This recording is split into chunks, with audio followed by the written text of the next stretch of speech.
Okay, this Spawn creature here is the Vertebreaker. It's from Spawn Series 3, released in 1995. Again, I'm not the comic book guy, so I don't really know a whole lot about the backstory, except that Robbie, the comic book genius, he tells me that I guess the clowns from Spawn turned into these guys, or well, have these creatures like underneath their outer skin or something like that, which is pretty crazy. I'll let you look in at it more.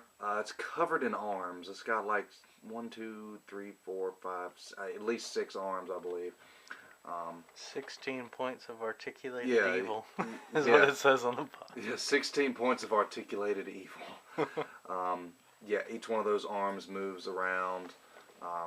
The wrists move on each one of the hands. The elbows move on each arm, and like the shoulder joint moves.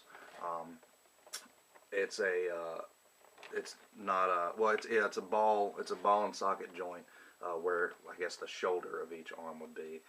It's just a hinge joint on the other ones. But still, he's in the box. You know, like the way they packaged him, he's sideways. His face is over here. This is eye, I guess you can see right there. His red eye.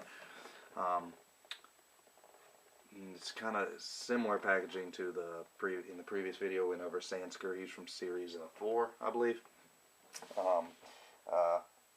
No, Series 6 was Sandsker, but it's still very similar packaging. Came out a year after this one did. This is in pretty darn good shape. It's not in perfect. The packaging itself is not in perfect shape, but it's in really good shape, and it's one of the first series of the Spawn toys, so he's obviously going to stay in the pack. Get a look at the back. Has some other characters.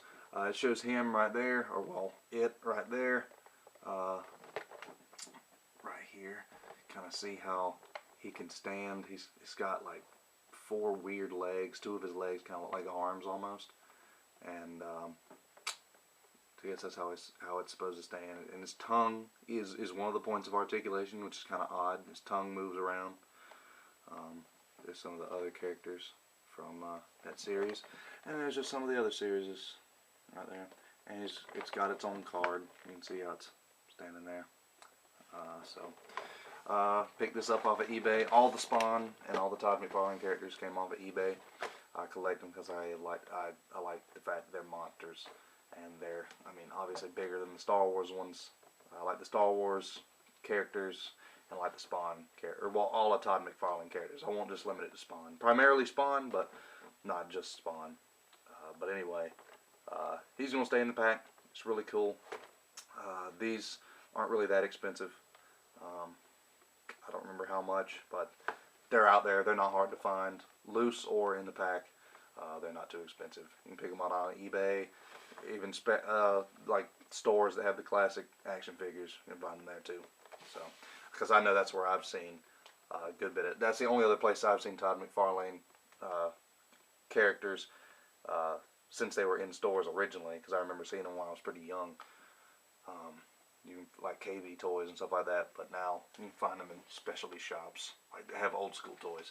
Comic book shops. Yeah, comic book shops. Yeah, that's probably the main place to find them now, other than eBay. But eBay's probably going to be the easiest place, and it may even be the cheapest place. Anyway, until next time, when we believe next time we'll do something one of the newer series of Spawn.